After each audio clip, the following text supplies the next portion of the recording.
What are some good ways to encourage reverent liturgy as a freshman in college? I'd like to try and introduce others to the extraordinary form of the Mass and the accompanying devotional life, but this might make me run afoul of the powers that be. Do you have any advice? Well, yeah, I do. A lot depends on the powers that be, and a lot depends upon what's available to you. So there are a couple of things I would do. Firstly, survey your friends, see who's interested.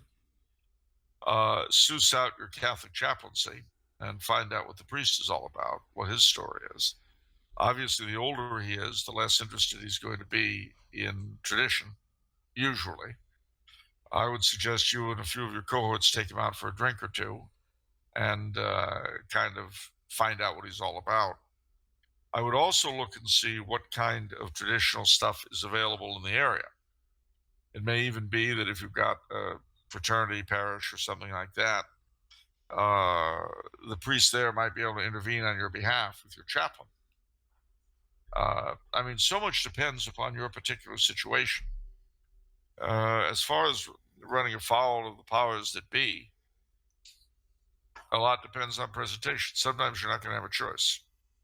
Sometimes if you ask for adoration, they'll walk all over you and call you names and so on. In which case, all you can do is say, get stuffed. I mean, when I was at Cal State Northridge, our Newman Club was basically just a recruiting ground to the Committee in Solidarity with the People of El Salvador, i.e. communists, and Dignity, i.e. gays. And if you weren't a gay communist or a communist gay, Okay. they really, you know, there really wasn't much place for you there. At least not in the Catholic chaplaincy. I'm sure things are not quite that. Remember, is another time as well as another place. So let's hope things have improved. But this is stuff you have to take into account. But take a survey of where you are and what the tools that you've got to work with are. It may be that you can work with your chaplain. It may be you can't. It may be you have to go off campus. Maybe there's no place to go off campus. I don't know. You got to do the survey. Okay, I have 2 cents. My 2 cents to put in on this matter because there's been a lot on my mind on how to promote the Latin Mass. One of the ways I'm promoting is through the Knights of Columbus. People attack Knights of Columbus as, oh, it's this Novus Ordo thing, and it is, but evangelization. What is that? That's $2. Wait, what is that? That's not American currency. I don't care This about one that. is. Your This one Austrian is. currency. Okay. Anyway, these are your 2 cents. Go There ahead. you go. Okay. No, but Knights of Columbus. I'm trying to get people to go to Latin Mass, and it's a very kind of a passive thing. You let people know. I didn't even say oh, I go to Latin Mass. I say I go to the 1 o'clock Mass, but people know what the Mass that is, and I think the process is very simple because it's very human factors. It's not an intellectual argument that I think is important that really converts. It's about creating a familiarity and giving people a sense of belonging, that they know people there, and it's all these human factors. It's not some grand philosophical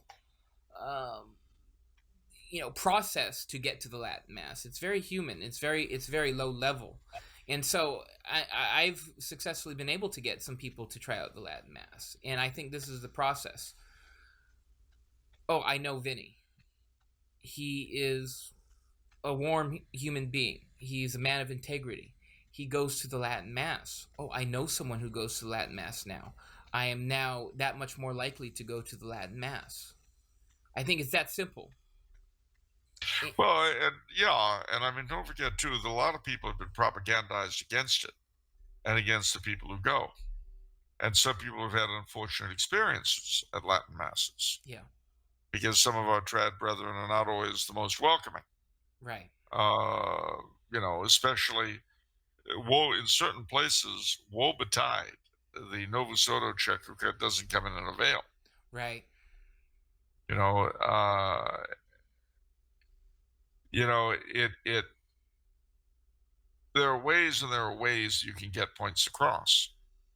Uh, and I mean, I hate to quote St. Francis de Sales because he was a saint, but you catch more flies with honey than with vinegar.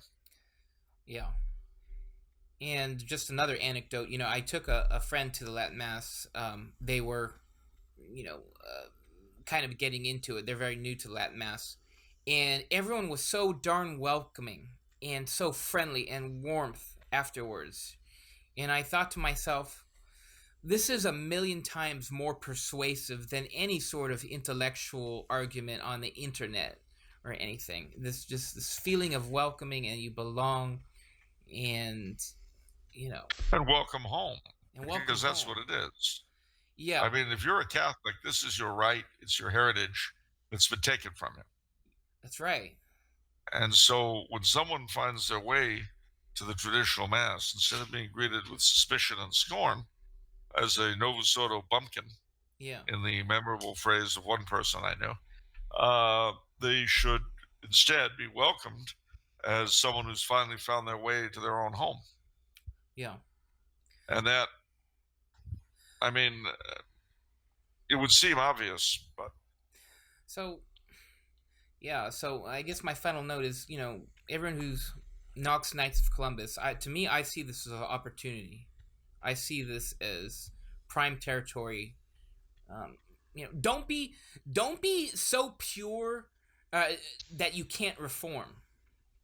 Like, oh, yeah, I can't taint myself with this. Oh man, no. the thing Are you? you have to bear, Yeah. thing What? you have to bear in mind too about the Knights is that although Supreme can pull some very strange and boneheaded things, and you know what I'm talking about, You, of course. uh, Yeah, the councils, people knock the Knights for the leadership standing up. Okay, yeah, I agree, but that doesn't but mean the you can't local use it as a vehicle. no, and the local councils, depending on the local council, do a lot of good. I mean, I'll admit that as a fourth degree knight, I'm really annoyed about the whole uniform thing. Yeah, But having said that, that does not detract from the good that the councils do at the parish level. Uh, you know, the whole fourth degree thing only affects a small minority of knights anyway. yeah, It's a visible minority, and the whole looking like the Canadian Royal Canadian Legion thing is a little much, but um, it doesn't detract from the fact that the order does a lot of good, and in a lot of parishes, it's one of the major sources for the good works that the parish itself does. Why would you not want to be part of that? yeah. And again, don't be so pure and so immaculate that you can't reform, lest you be tainted. Saint John of the Cross, when he joined the Carmelites, they locked him up in prison. So Carmelites wasn't exactly in a good way. It was probably worse off than the Jesuits in a sense, or Well, something like that. I mean, if they're actually going to put him in prison, we remember the Redemptorists dragged their founder, St. Alphonsus Liguori, through the streets of Rome, I think, or Naples, one or the other. So sometimes, organizations you get kind of screwy, but it doesn't change the intent of the organization. yeah, we have to have that hope that we can do something. And on a council level, absolutely, you can get one or two people to the Latin Mass. You can, and then once you have more people going to the Latin Mass, then suddenly you have a little group there. And No, suddenly that your council is that much more friendly to the Latin Mass, and it snowballs from there. You have to have hope in yeah, these things. absolutely. Oh, wait a minute. This takes us back to actually doing something myself. Oh yeah. You know what? For Scratchel, I said, don't try to do anything. Just complain and tell Supreme what they need to do. Supreme, you need to stop being wishy washy. You need to do it. Okay, now let me go back to other social media posts. Yeah, exactly. And I'm gonna go. I'm gonna go back and twit now. Yeah.